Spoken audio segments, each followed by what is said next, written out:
Hey there, everyone. Welcome to the Ready for the Draft podcast. I'm your host, Gregg Schutze. This is episode 10 of the 2021 podcast series, taking a look at the draft-eligible prospects, getting you ready for the NFL Draft, which is set to begin April 2021. Week 10 of the college football season in the books. And I'll tell you what, it was a crazy week. Not only did we have the Pac-12 and MAC beginning their seasons, but the number one ranked Clemson Tigers go down to Notre Dame 47-40. The Florida Gators look like a legitimate threat there in the SEC, taking down Georgia 44-28. Kyle Trask, 474 yards and 4 touchdowns on the day. Cincinnati continues to roll, takes out Houston 38-10.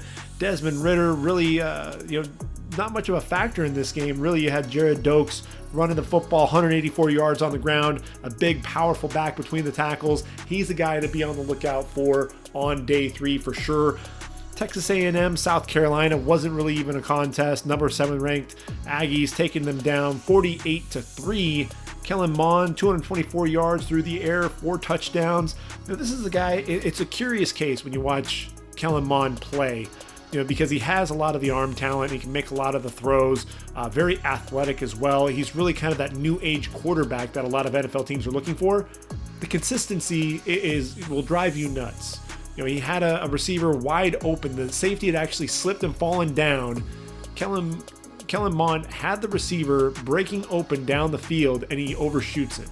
And, it's just, that's what happens with him. It's just the inconsistency will drive you nuts. How about Indiana? The powerhouse Indiana Hoosiers, number 13th ranked Indiana, taking down Michigan 38-21 in Bloomington. Obviously they had Stevie Scott running the football, 97 yards on the ground and a couple of touchdowns. Wyatt Hubert leading the receiving corps. They've got a pretty impressive receiving corps. They've got Wyatt Hubert, who's going to be that slot receiver, the guy that's going to attack the middle of the field. Then you got Freifogel out on the outside, a guy who, he's not necessarily a burner. I think he'll end up being a possession receiver, but he's one of those guys that I think could end up making an NFL roster because he is so reliable. And then there's the tight end, Peyton Hendershot. Now Hendershot's only a junior. He's going to come back and play one more year at Bloomington, I would assume. But another guy who can be a mismatch and a weapon there on the outside for the Hoosiers. A lot of fun to watch. They've got some young guys there in their linebacking core. Micah McFadden is going to be a guy to watch in next year's draft. Oklahoma State going down to the wire against Kansas State. And K-State, going for 2. They were down 20-18, went for 2, didn't get it. Oklahoma State wound up getting the win. Chuba Hubbard battled an injury in this game. Oklahoma State really struggled to get things going, but still came out with a victory. That's ultimately, what championship teams are made of. They're still in the hunt there in the Big 12. Coastal Carolina just continues to get it done. The number 15th ranked Chanticleers. Big winners yet again over South Alabama, 23-6. And my favorite player on that team is Teven Jenkins. He's a legitimate pro prospect, a guy who's going to be a day 3 pick, but a guy I think is going to make an NFL roster. He'll get into that rotation and knows how to get after the quarterback. 10 tackles against the Jaguars, including 2.5 sacks and a couple of quarterback hurries. This is a guy whose motor's always running, will attack the quarterback not only on the outside rush, but is also going to look across the face of the tackle, get to the inside. Excellent hand usage as well, a motor that never stops running, 6'2", 260 pounds. Teven Jenkins, if you haven't gotten to watch the Chanticleers yet, they're ranked number 15 in the country. Make sure you tune in and watch. They're really a lot of fun to watch and really break down. Marshall, number 16th in the country. They took on UMass, and I know the Minutemen, a program that's really struggling, but Marshall, big winners again, led by the freshman Grant Wells throwing the football through the air. But Brendan Knox, 14 carries, 118 yards, 2 touchdowns. He's a big physical guy, more of a one cut and go, wants to get north and south, has a little bit of the lateral agility to him, and a guy who I think will be a day 3 pick if he decides to come out. He's only a junior. You want to see some of that lateral quickness out of him. You want to be able to see him catch the football out of the backfield as well. But Brendan Knox is a guy for me that I could very easily put into my top 10 at the running back position because I just love the way that he runs the football. Let's see, as we continue going through, did you see the USC game against Arizona State? ASU really outplayed USC for the majority of that game. Really, it was the last 4 minutes of the game where USC finally woke up.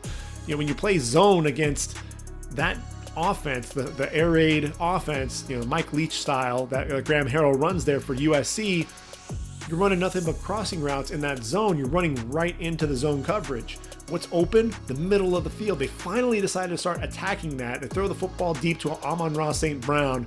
He's a guy, he's only a junior, could come back to SC for one more year. Might even do that because, with Keaton Slovis, Drake London and company, they could really have an explosive passing attack if he decides to come back for one more year. But this is the guy, he's very savvy, excellent route runner, very intelligent, knows where to go, where to find the holes in the zone, elevated, made a nice catch. Then you had Keaton Slovis, really the line jumped off sides for ASU, throws the football up, a tip ball by Amon-Ra St. Brown. Brew McCoy, the fabulous freshman, just happened to be in the area, makes the catch.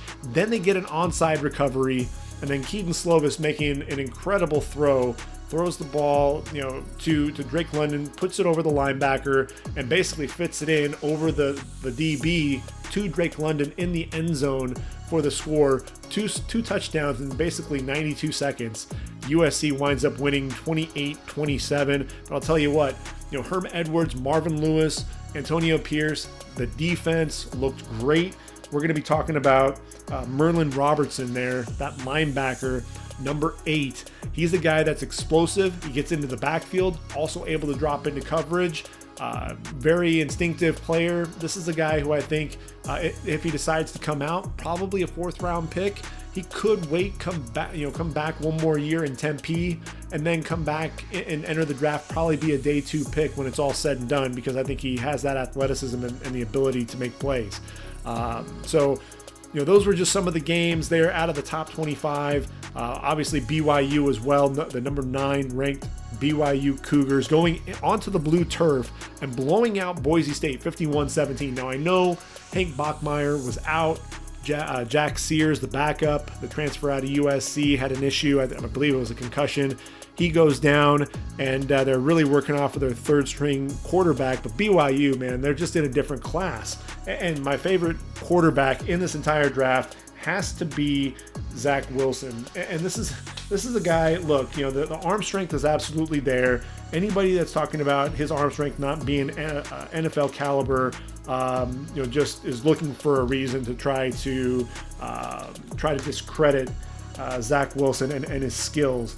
This is a guy who can throw the football down the field, and the accuracy though is what's ridiculous. Their back shoulder throws 30 yards down the field. The receivers are able to adjust. Not only are they adjusting to the football, but the ball is going to be put right there where only they can make a play on the football. Throwing the ball on a line to a receiver going on a go route, putting the ball just over that outside shoulder and away from the cornerback. Zach Wilson showing the athleticism to be able to get to the outside, put a juke on Riley Wimpy, the linebacker, in the open field. You don't really think about him because of his arm strength as being a quarterback that's going to be a mobile quarterback, but he has 8 touchdowns on the year. The pocket manipulation, you see him being able to slide, still keep his eyes down the field. Zach Wilson to me, is a surefire 1st rounder. It's just going to be how high does he go in that draft. But in that game as well, you had Kieris Tonga, the 6'4", 321-pound defensive tackle. He's a guy, that I think, you're looking for defensive tackles that are going to move up draft boards, especially with the way that Marvin Lewis and his draft stock's kind of taking a tumble. You're trying to find some guys that could potentially move up. And with Tonga, this is a guy, he can play the 3 technique, he can play over the nose, and he has that short area burst to offer a little bit of pass rush ability, but then he also has the strength to anchor and really absorb multiple blockers and really make plays, allow the linebackers to make plays. They've got some linebackers there on BYU, and here's the thing, Zach Wilson, supremely confident. That's going to get him into trouble at times. He'll try to gamble. He'll try to hold on to the ball too long. Took a sack and an 11-yard loss, really trying to do a little bit too much. And so that confidence can get him into trouble. So could he potentially come back and work on his skills? Sure. Kalani Sitake, he was trying to really build a schedule to showcase, that BYU is here and ready. But here's the thing, BYU, Zach Wilson, junior. His running back, Allgeier. Tyler Allgeier, he's only a sophomore, was a linebacker a season ago. Now this guy is a running back, madman. 86-yard touchdown in the game, had the incredible vision to see the hole, one cut-off tackle, takes off down the sideline, 86-yard touchdown. You have him, he's only a sophomore. Gunnar Romney is number 1 wideout, number 2 wideout, Dax Milne, they're both juniors. Brady Christensen, his left tackle, also a junior. Then you get into the defense and some of the best players on the defense. Obviously, Tonga is going to be a senior, but when you look at guys like Peyton Wilgar and Max Tooley on defense and Troy Warner, these are guys that are juniors that are going to be coming back to the program. What if Zach Wilson decides, hey, I want to come back one more year and really have a legitimate shot for BYU to chase down that college football playoff? Really have that schedule where BYU is not chasing the schedule and really putting it together on the 11th hour, because all of the teams in a conference have decided that they're not going to play out of conference. They really had to work on trying to build that schedule out. And I'll tell you what, BYU, Kalani Sitake really has something going there in Provo. In that game, there's a corner that people aren't really talking about, and that's Avery Williams. He's only 5'9", $190, but he's a dynamic kick returner. We've talked about him before with, I believe he has 4 or 5 kickoff returns for touchdown. And when you watch him play, though, at the cornerback position, not a whole lot of wasted movement. Yes, he is only 5'9", so you're expecting him, in order for him to really be on the field, he has to have that explosiveness, able to get out of his cuts in a hurry, drive on the football, make plays. And, I thought there was a really smart play. It was 3rd and 8. The receiver runs, a slant route in front of him, and only about 3 yards, and he allows him to go ahead and make the catch in front of him, closes on that football, wraps him up, and drops him for no further gain. So it ended up being a 4th and 5 play. Avery Williams, I think the kickoff return ability, that's going to get him drafted higher, but I think he's a guy that can stick and end up being a slot corner, a guy that can be your nickel, someone who's has the ball skills that you're looking for. So he's a guy, to me, flying under the radar, but a guy that you have to watch when you put on the film and you watch Boise State for sure on defense. So those were guys that I was definitely keeping an eye on there. As the college football season, obviously you've got the MAC, so you're going to start the season during the week, and that was really where my season my week started, was watching the MAC. And the first game that I actually got to watch was Buffalo on Wednesday night. The MACtion there on Wednesday night, taking on Northern Illinois in Husky Stadium. And Jarrett Patterson, every bit, the hype is real. 20 carries, 137 yards, and a couple of touchdowns.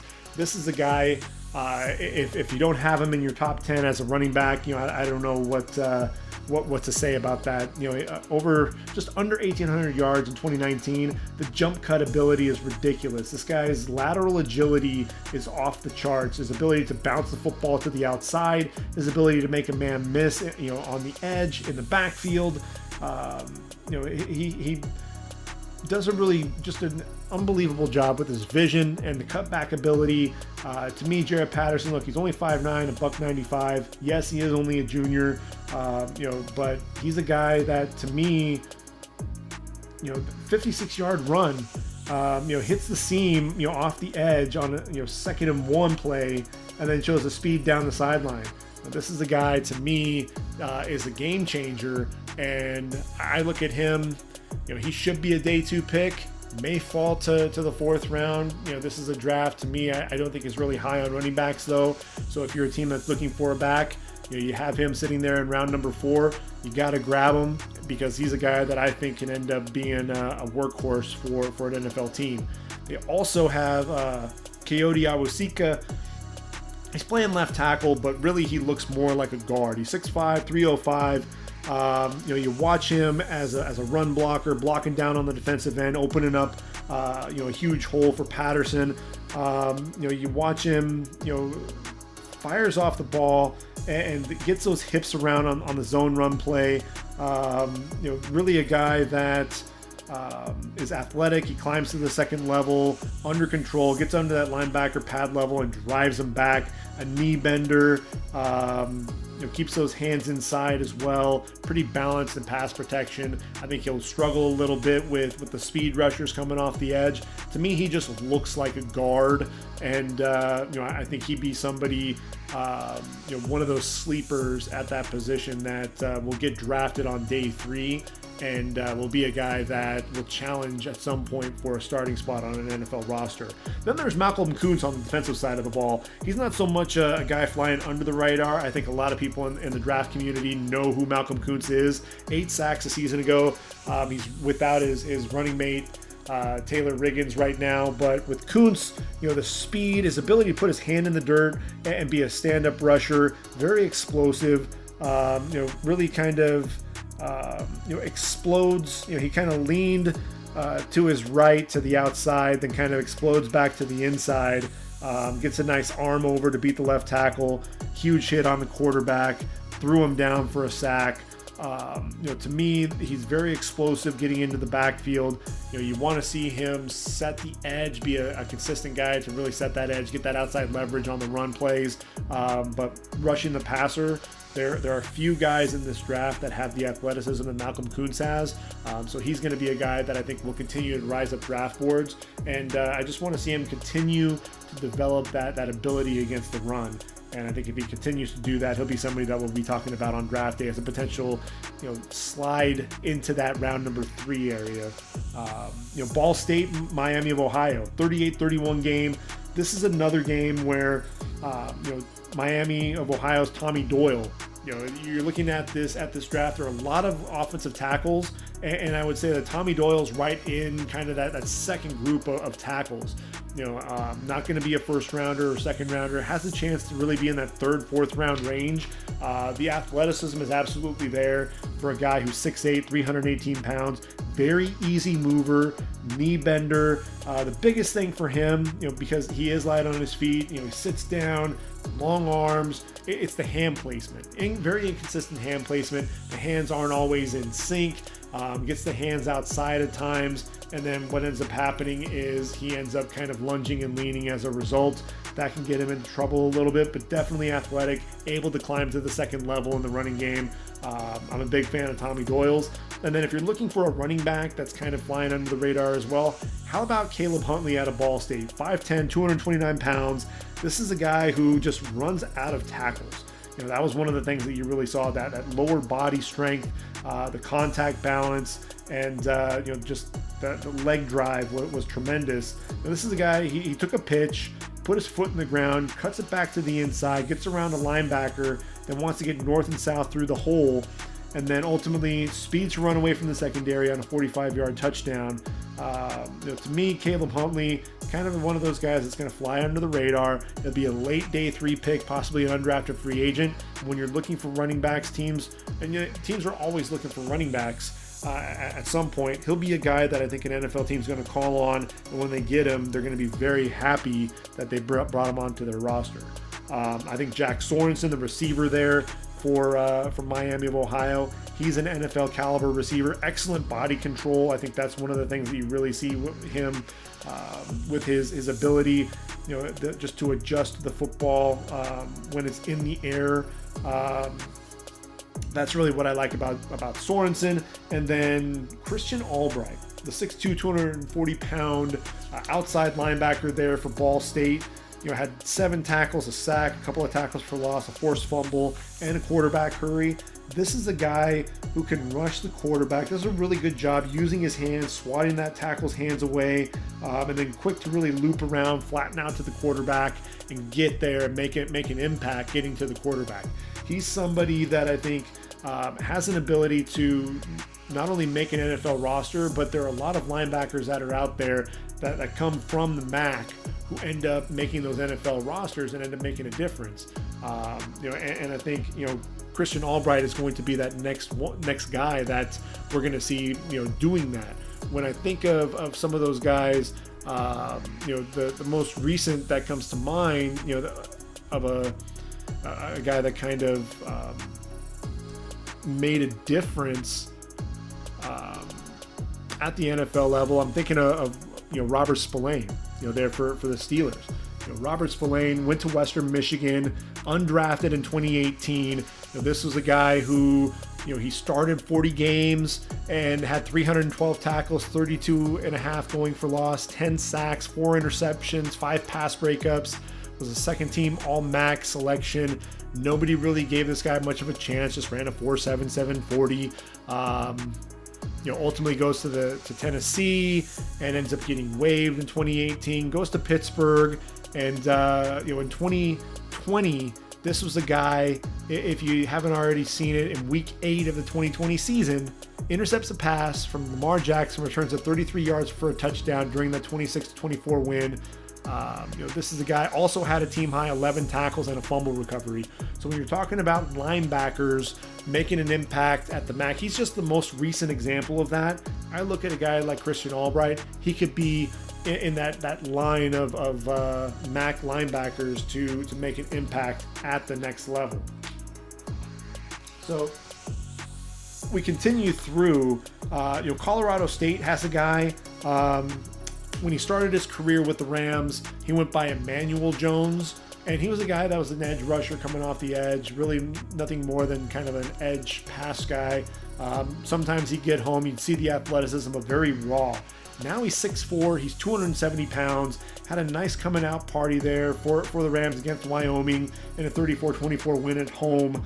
And Manny, he had a day. 7 tackles, 2 sacks, 4 total tackles for loss. And he was lining up a defensive tackle, both at the over the nose and a 3 technique, and using that explosiveness, that quickness coming off the ball. He's a guy that I think could be a viable option as really I'm looking at him now, especially I think he has the frame to add some additional weight to him. He could be a 5 technique in a 34 defense and use some of that speed to make some plays coming off the edge. So he's a guy to me that I think is going to definitely fly under radars, but I think people are going to have to start to take notice of Manny Jones for sure. Miami taking on NC State, 44-41. De'Aaron King, 31 of 41, 430 yards and 5 touchdowns on the day. De'Aaron King, look, he's only 5'11", 202, had those 34 games at Houston, but this is a guy, he's showing tremendous arm strength. He's showing good ball placement down the field. And look, he makes the right decision. Only 14 interceptions in his entire career. Also had 15 carries for 108 yards. And yes, he isn't the ideal height, but Kyler Murray's already proven that you can be under 6 feet tall and play the quarterback position. De'Aaron King is going to get drafted as a quarterback in this draft. Never thought that we would actually be saying those words. You think of guys from Antoine Randall, even Pat White coming out of West Virginia. You weren't really thinking about some of these quarterbacks. De'Aaron King is going to be a guy that I think will get drafted as a quarterback, and because of his explosiveness, he's actually got a shot, at the next level. I think, with Miami, you look at Jalen Phillips, 6'5", 266-pound redshirt junior. The athleticism there for a guy his size. I think the sack that he had really burst to the inside on the right tackle, really kind of overset, and was able to flush the quarterback from the pocket, but then had a jab step to the outside later on, crossed the face of the right tackle, shot to the inside. The defensive tackle kind of looped around to the outside, but he kind of still was coming around off of that right tackle, ended up chasing the quarterback down for a sack. You saw the hands to free himself up. You saw the explosiveness, his ability to not only rush the quarterback off the edge, but showing some of that inside ability to get to the quarterback. I'm a big fan of Jalen Phillips. Same goes for Quincy Roche. These guys combined for 16 tackles, 2 tackles for loss, a sack, a pass breakup. A couple of pass breakups.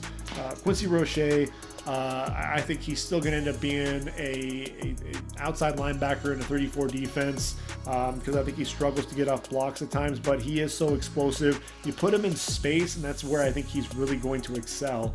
And, I think NC State, they've got some linebackers on their team. Peyton Wilson, Isaiah Moore, a couple of underclassmen who will be guys to watch down the road. Both of these guys were exceptional. Between the two of them, 21 tackles, a sack, 2.5 tackles for loss. They're really the heart and soul of that NC State defense. So if you like linebacker play, watching the Wolfpack, you'll definitely enjoy watching them. So as we continue on, I mentioned Indiana, I mentioned Whop Philyor, and look, Whop, he's 5'11", 180 pounds. He's going to be a guy that's going to be that slot receiver. Does a great job attacking the middle of the field. That's one of the things that you definitely see. He's very strong too after the catch, running through quite a few arm tackles as well. Had 11 receptions on the day from Michael Penix Jr. And the Penix Jr. really had a day too. 30 of 50, 342 yards, 3 touchdowns on the day, and really he was exploiting that secondary. And really with Don Brown's defense, those corners love to grab and hold. That's one of the trademarks really of all the corners that are coming out of Michigan right now, and they were exploiting that for sure. And Penix Jr., he was surprising. 6'3", 218 pounds. He's a guy to keep an eye on over the next couple of years. Showed really good arm strength, his ability to throw across the field, and then the athleticism as well. Freifogel, as I mentioned, Ty Freifogel, 6'2", 214 pounds, had a 32-yard reception up the sideline. Gets inside, unable to really extend his right arm, was kind of had it pinned by the corner, so was able to just extend one arm out for the football and make the catch. A guy who I think is just tremendously reliable. He's not going to be a speed demon by any means, but I think he's a guy that's definitely going to make an NFL roster. And then Aiden Hutchinson, the defensive end, Kwity Paye, really, they kind of slowed him down, and a lot of that was due to the fact that, look, Aiden Hutchinson wasn't in the game. He battled an injury at the beginning of the game, didn't really get to see much action, and Kwity Paye still 5 tackles and a tackle for loss on the day, but I felt like Paye really got a lot more of that attention, and so it really showed that lack of overall production, but he still was able to get to the quarterback. He was still using his hands, a slap in the rip to get off of the offensive tackle, pressure the quarterback. Stutter came around on a stunt, went through the A-gap, gets to the quarterback, forced the quarterback to throw off the back foot. So Kwity Paye, even when defenses are focusing in on him, he's still able to make some plays, but the frequency just was not there, and really it was because of the focus of the defense on him. I'm going to give you a guy in that USC game that I mentioned earlier that you really need to watch out for, and that's number 93, Marlon Tuipulotu. 8 tackles, a sack, and a couple of tackles for loss on the day. He's 6'3", 305, and he was really, he was battling injuries in his career early on for the Trojans. He was just so active during the game, very powerful, using some power moves, speed to power to drive guys back into the backfield, and he was just throwing guys around. He would take his man, throw him down, and then make a play on the ball carrier. I thought, the fact that J. Tufele has opted out due to a lot of the COVID concerns, I think having him out of the game and out for the season, the focus really is on Tuipulotu, and he's absolutely stepped up and really answered the bell there. I think Elijah Griffin, the corner there for SC, is one of those guys that people aren't talking about. He's a guy that's flying under the radar. He was the guy that was matched up against the freshman Johnny Wilson. He's a 6'7" receiver, and Griffin was a guy, he was blanket coverage on this guy and was attacking the football whenever he could. I think Griffin had a nice day. About Talanoa Hufanga, the safety, 6'1", 215 pounds, very physical, coming downhill, made a nice play on the football there against Johnny Wilson. He ripped at the arm of the receiver, the freshman LV Bunkley Shelton, got a forced fumble there as well. Pressure, making pressure on the quarterback coming off the edge. but really plays well around the line of scrimmage. But I thought he struggled with some angles to the perimeter against the run. These running backs between Rachaad White and Chip Trayanum. Those were two running backs. It was really their first FBS action. One's a freshman, one's a JC transfer, and he really struggled with their speed. Isaiah Polamau, he's 6'4", 205, the other junior safety. And this was a guy who, he also was driving well on the football, trailing Johnny Wilson across the field, got a hand in to knock a play, make a play on the football. And that's really when I look at my notes over and over. Polamau driving on the football, making plays, a guy that also likes to play a little bit around the line of scrimmage. USC has two safeties that are worthy of being drafted. And I think, when you look at a team like Missouri, that's another team that comes to mind where both of their safeties, with Joshua Bledsoe and Gillespie, the two safeties are definitely got to be on NFL radars. I think the same goes for USC. And Arizona State, their passing attack really was one-dimensional. I'm sorry, their offense was one-dimensional and really wanted to run the football when they lost their deep threat, Frank Darby. I think if they can get Frank Darby healthy, he's the guy that I think could be that day 3 pick that ultimately surprises at the next level. It's going to be interesting to see how that plays out. Oklahoma, I'll give you a running back that is pretty surprising, and just the way that he's already been able to come back and the difference that he makes for OU, and that's Rhamondre Stevenson, 6 foot, 246 pounds.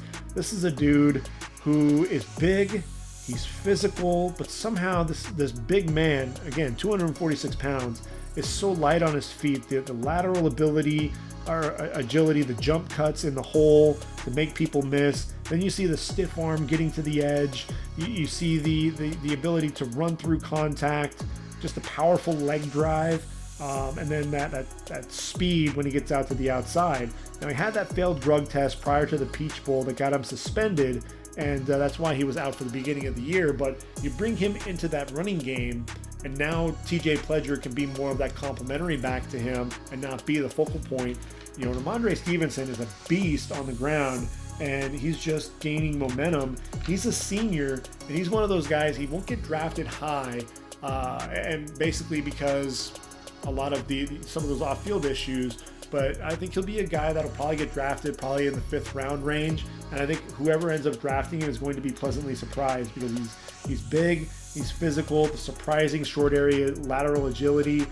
He's a lot of fun to watch. If you haven't watched him play yet, that's okay. He's only played in a couple of games so far, but he's the guy that you have to keep an eye on there for the Sooners. Florida, Kyle Trask. Can we finally give this guy his due? He went up against arguably the best defense in the country in Georgia and smoked him.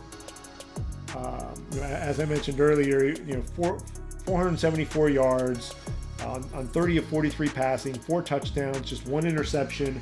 And that interception, ultimately he got himself into trouble, a little bit, and kind of stared down the receiver, and Eric Stokes wound up coming off of his man, jumped the route, and able to take it back for a pick 6. But Kyle Trask, the arm strength, yes, there is some inconsistency there with some of the arm strength, but you see the touch. You see the ball placement. You see some of the anticipation to throw his receivers open.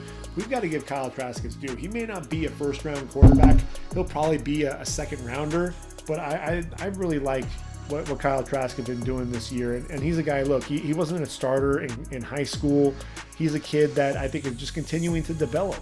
And we may see that the best days of him may actually be ahead of him. Eric Stokes, look, he continues to be one of the best corners in the country, 6'1", 185, very physical, coming off the line. He's a guy that is looking to get his hands on the receiver at times, but he can also play well in off-ball coverage, and bail technique, keeps his eyes in the backfield on the quarterback, and drives downhill on especially on a hitch route. If you have a guy that's going to snap off the route in front of him, he drives on the ball in a hurry. And if he's not making a play on the football, he's making sure that he's wrapping up so that this guy is not getting away from him. No yak, no yards after catch. But he went up against, a couple of receivers that I'm big fans of. Trevon Grimes is 6'4", 218 pounds. He's big.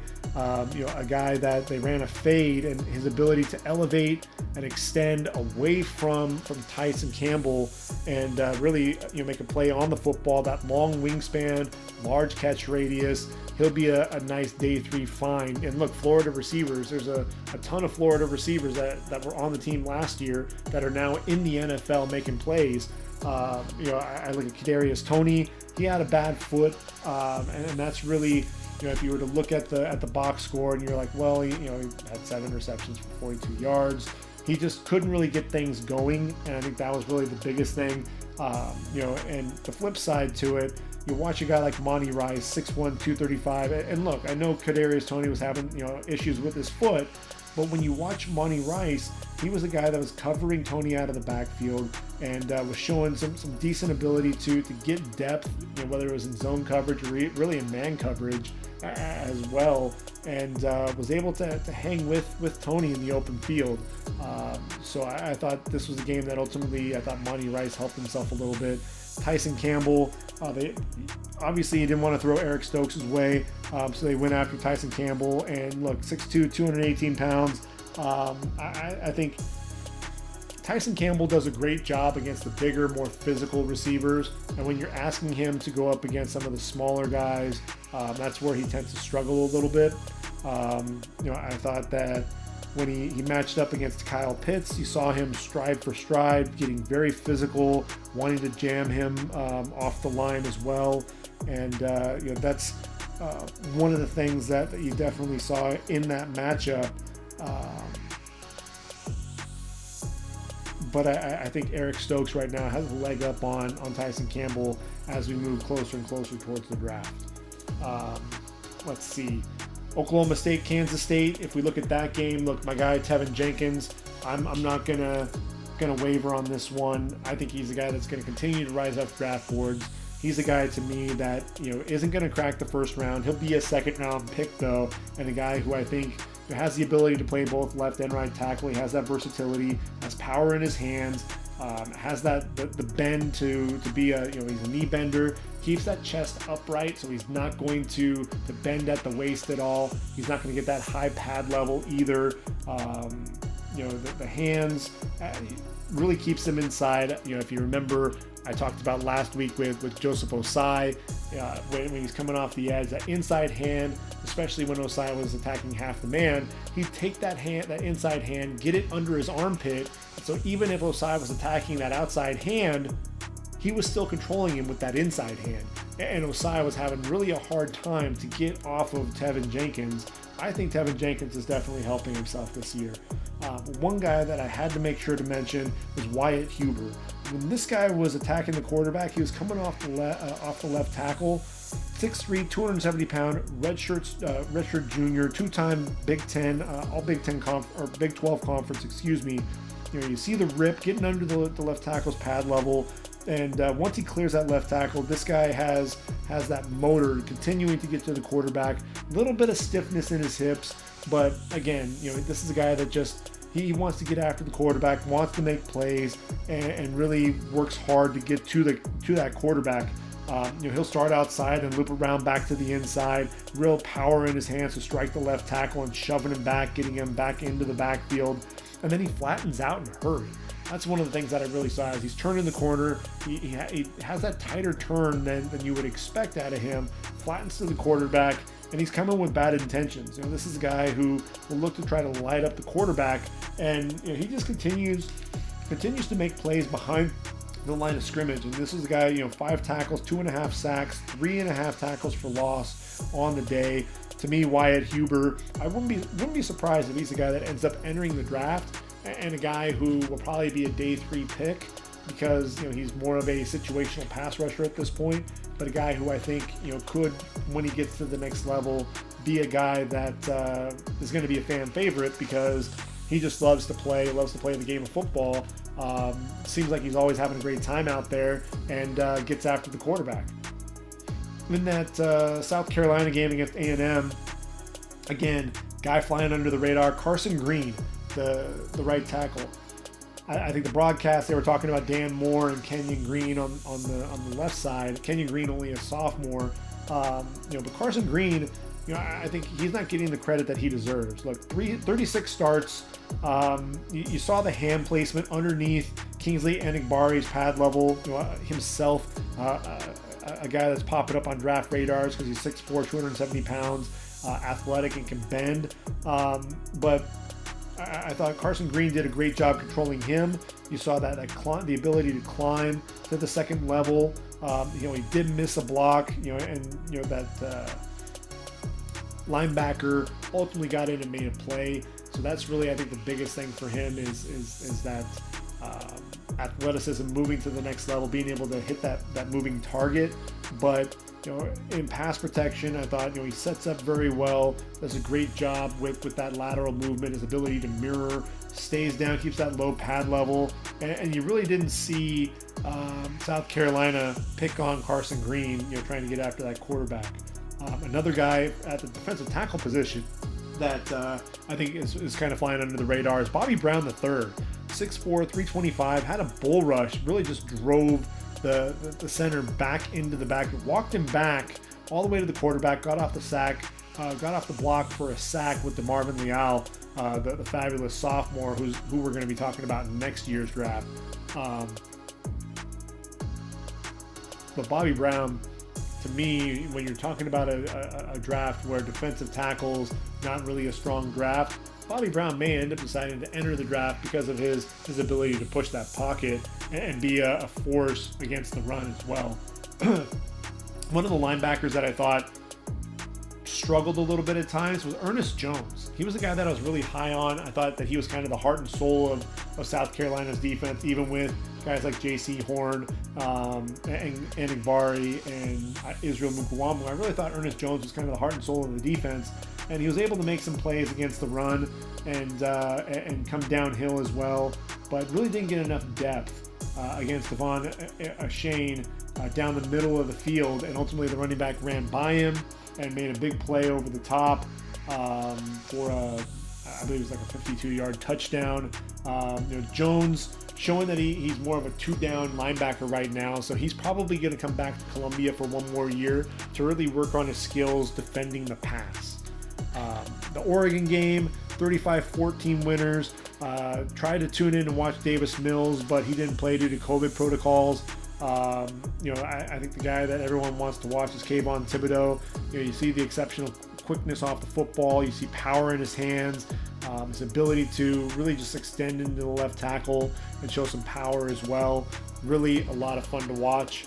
And then finally in that Clemson game, look, Liam Eichenberg, I don't think he gets enough credit. When you're talking about offensive tackles, he's not really flying under the radar, but people aren't talking about him as one of the elite tackles. He's a first-round pick in my book, 6'6", 302.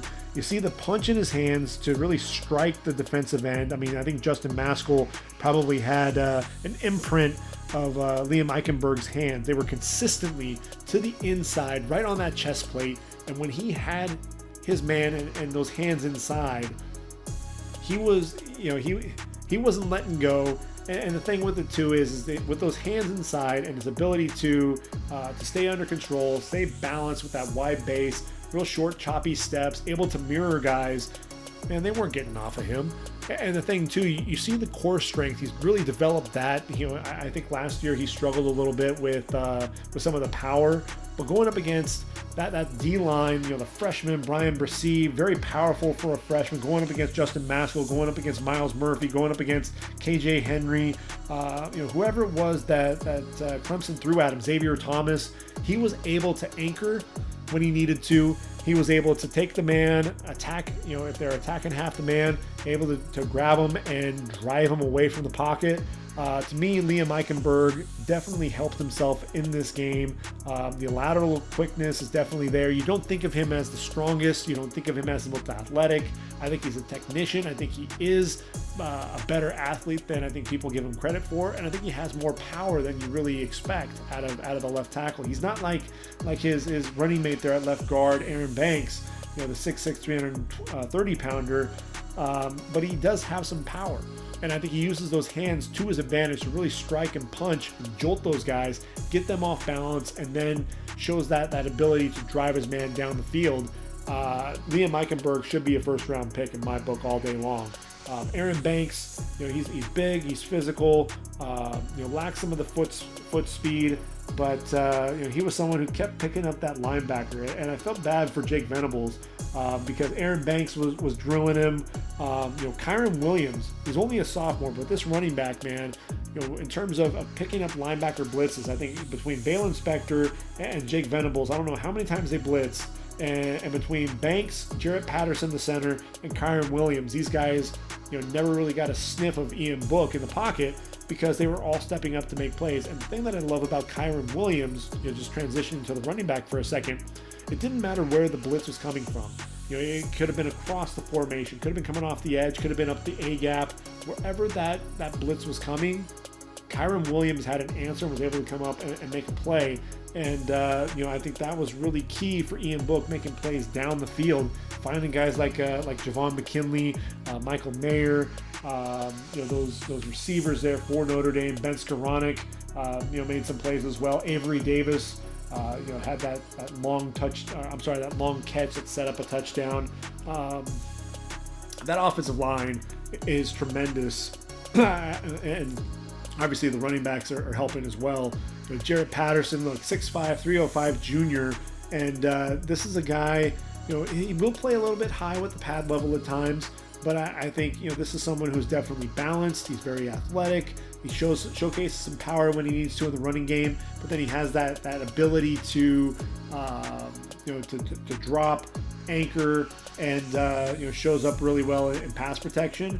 And one of the things that I really love about him is that ability, those reach blocks. You talk about a guy like Garrett Bradbury making as a first round pick.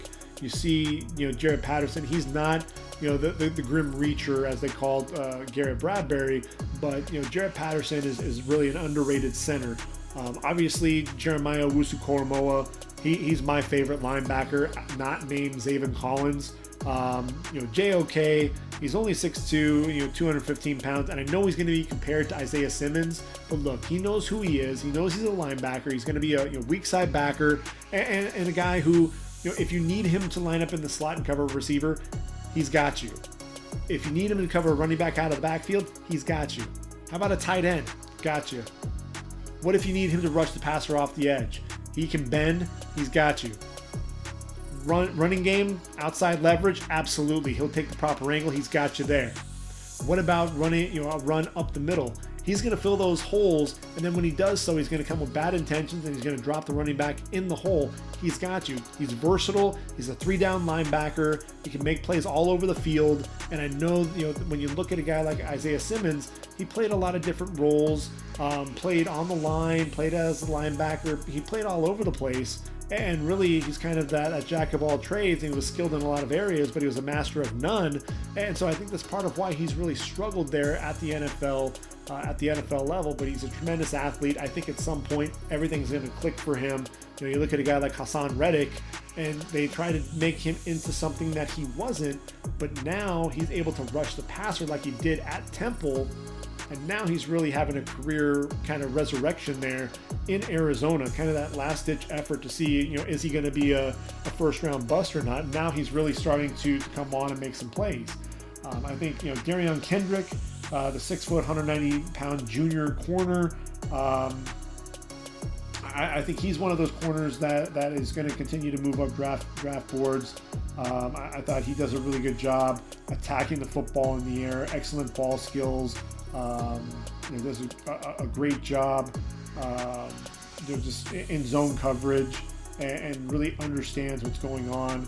I'm a fan of Darion Kendrick. The receivers there for Clemson, both Amari Rodgers and Cornell Powell. Rodgers is that savvy route runner, a guy that just knows how to get open and make plays down the field. Look, he ran out of an Owusu-Koramoah tackle on the outside and got a first down on a third down play. But Cornell Powell, look, he's 6 foot, 210 pounds, second straight game where he really balled out. 6 receptions, 161 yards, and a score. DJ Uiagalelei, big fan of Cornell Powell's, looks to try to get a hold of him whenever he can. Shows that body control to adjust to an underthrown football. Vertical threat as well. He's going to take the top off of a defense when he can. I think Cornell Powell, he's a senior. He's a guy that'll probably be in that 4th round range. Could potentially sneak into late day 3, but I think he'll probably be a 4th, 5th round because I think there are a lot of receivers to be talking about in this draft. And then Jackson Carman, a lot of people love him. He's 6'5", 335. He's a guy that I think at times will look dominant, and other times he'll kind of struggle a little bit. And I thought he was someone who initially had Ade Ogundeji stifled there on the edge, and then ultimately the end worked back inside, and Ogundeji caught him kind of flat-footed and started lunging at him and leaning, and ultimately Ogundeji gets in for a sack of the quarterback. And Carman, to me, I think the foot speed is really going to be that question mark. Can he change directions? Is he going to be able to handle those secondary moves at the next level? He may end up being a right tackle when it's all said and done. He's the guy that kind of concerns me a little bit. And then one final guy that I'll bring up, and then we'll go ahead and wrap things up here. Ben Skoranek, 6'3", 224 pounds, the senior, grad transfer from Northwestern, finally getting some playing time, hampered by some injuries early on. This is a guy who, he has that tremendous size, and he's a guy that could end up even making his way as a tight end, put some more weight on this guy. He's somebody that I think, just has that knack for being able to get open. I think he has some deceptive quickness and deceptive speed for a guy his size as well. Excellent hands, a reliable receiver. He's somebody that could find his way onto an NFL roster, maybe late day 3, undrafted free agent, but a guy that I think will be that reliable target for an NFL franchise. And teams that are looking for wide receivers, look, Alan Lazard was a guy who went undrafted there for coming out of Iowa State, and you see what he's been able to do for the Green Bay Packers as long as he can stay healthy. But that's going to be really the story there for the Packers. You look at their receivers, they're trying to find guys that can supplement what Devontae Adams brings to the table. And I think NFL teams are going to be looking for those guys, those complementary receivers, and Skoranek is one of those guys that should be considered on day 3. So this upcoming weekend, we've got quite a few matchups that will be interesting to say the least. Miami taking on Virginia Tech. We're going to get to see Christian Darrisaw, the left tackle, take on Miami's dynamic duo coming off the edge with Jalen Phillips and Quincy Roche. I think that's going to make things interesting with that game. That's one of the early games. Coastal Carolina going to Troy. It's on ESPN2. It's a national game. So if you haven't gotten to see the Chanticleers play just yet, make sure you tune in and watch that game. Remember, Taron Jackson, he's going to be a name to watch for sure. Indiana, ranked number 10 in the country. How'd that happen? Taking on Michigan State. Look, Michigan State had a huge letdown against Iowa. Lost 45-7. They're going to be coming in upset, but I still think Indiana's going to find a way to win that game going away. Look, North Carolina, Sam Howell's going to get to go up against Boogie Basham. I think North Carolina ends up winning that there in Chapel Hill. As we continue going through, what other games do we have? BC against Notre Dame in Boston College, Chestnut Hill. Number two ranked Fighting Irish. This is going to be a game. It's one of those trap games. This was a team that nearly beat Clemson. They had Clemson on the ropes, had them down 18, and then ultimately that second half, some adjustments were made on the Clemson side that weren't made for BC, and really I think that's what Coach Hafley has to learn from that game is we need to make some adjustments. If we're in that game against Notre Dame at the half, we need to make sure that we're making the proper adjustments so that we don't have a repeat of what happened against Clemson. But Phil Dracovic coming in against his former university. I know that there's going to be a lot of hype around that game. It's going to be a lot of fun to watch. USC heading to Tucson to take on Arizona. Be interesting to see what happens there. Will Graham Harrell change up the offense and start attacking the middle of the field, also allowing that running game to go? Elijah Vera Tucker, one of the better guards in the country, he's playing left tackle for the Trojans, so that just helps his draft stock because I thought he was pretty dominant at left tackle against Arizona State. As we continue moving through, we take a look at Florida taking on Arkansas. So see what Kyle Trask can do there. Wazoo, Washington State Cougars, they'll be entertaining the number 11th ranked Oregon Ducks. Wisconsin finally getting into play again. They may have Graham Mertz back at quarterback. 13th ranked Badgers heading to Ann Arbor, taking on Michigan. They'll be licking their wounds after the loss to Indiana. That's a game that should be interesting. Michigan has been battle tested. Wisconsin has been battling the COVID issues, so that's an upset alert game there. Same goes for SMU Tulsa. 19th ranked Mustangs traveling to Tulsa, and one of my favorite players out there, Zaven Collins. This is a 3-down linebacker. He's 6'4", 260 pounds. Number 23 will be all over the place. Yes, there are a lot of guys on that Tulsa defense that are NFL caliber players. I'm telling you, Zaven Collins is a guy, he should be a day two consideration. He'll probably drop, but he's that guy, to me, he can rush the passer. He can be disruptive against the run. He can set the edge, outside leverage when you need him to. He's also able to get into the backfield, make plays against the run, and then he can drop into coverage. Had a pick six and really ran away from offensive players as he took the ball back to the end zone. Zaven Collins, to me, is a guy that people need to really be watching out for, and people should be talking about the guy. I'm going to continue to hype him up as much as I can because I'm a huge fan of his. ASU taking on Cal. That'll be a game where Marvin Lewis and Antonio Pierce and company hoping to take down Chase Garbers at quarterback. And then defensively, we'll finally get to see Cal's dynamic duo in Kuoni Dang, the linebacker, Cameron Bynum, the corner. ASU, Jaden Daniels, athletic, likes to get outside the pocket, so you're going to want to see if Kuoni Dang can really corral Jaden Daniels.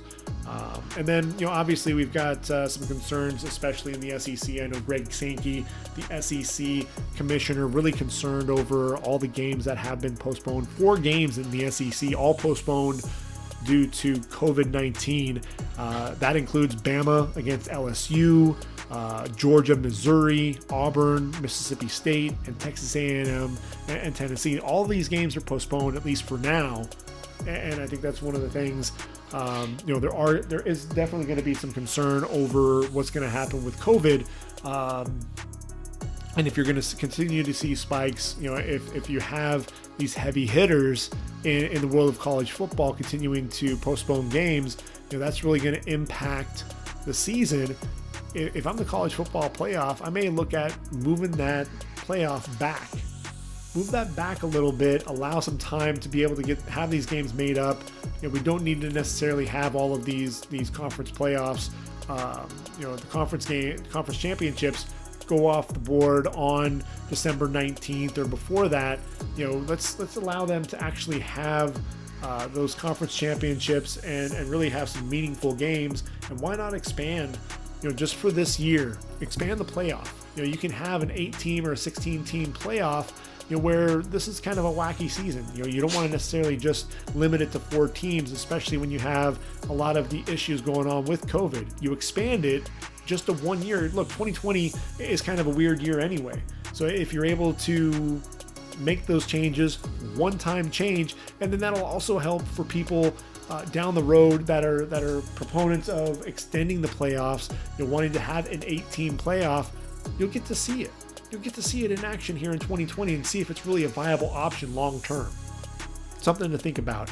And then, by the way, Ohio State, they were going to be heading into Maryland to take on the Terps, take on Tua's brother, who's really been coming on there for Mike Loxley's program. But the number 3 ranked Buckeyes and the Terps, that game has been canceled So that was definitely a game that I think everyone was really looking for. Is Maryland for real with Tonga Vailoa at quarterback? But really, there's no room for error in the Big Ten, in the MAC, in the Mountain West, or the Pac-12 at this point. They're really on these regimented schedules and really making sure that, you know what, you better week in and week out. You can't miss a game, because really, when are we going to make it up? We have games every single week leading up to the conference championship. There's really no way to make it up. So it's one of those things. I think the college football landscape really needs to get together, put their heads together, and say what's going to be best for the game in college football, especially this year in 2020. It's a year unlike any other. So I think people will forgive you if you end up moving the conference championship, the bowl games, the college football playoff back.